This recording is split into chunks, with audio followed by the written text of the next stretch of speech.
Women Equality Day Thoramgi Sargama Oina ngasi Kangla Mamangda Tongan Mafamdagi Lazinaduna Relief Camp ta Ladiba Nupi Sina Candle Katuna Lamdam Asida Mahosagi Punsida Halaknaba Thoni Zakre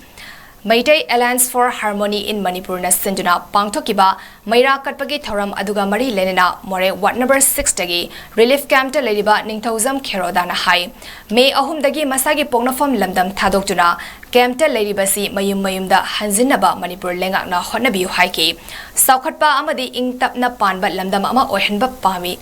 Oinaba Honabiu Haiki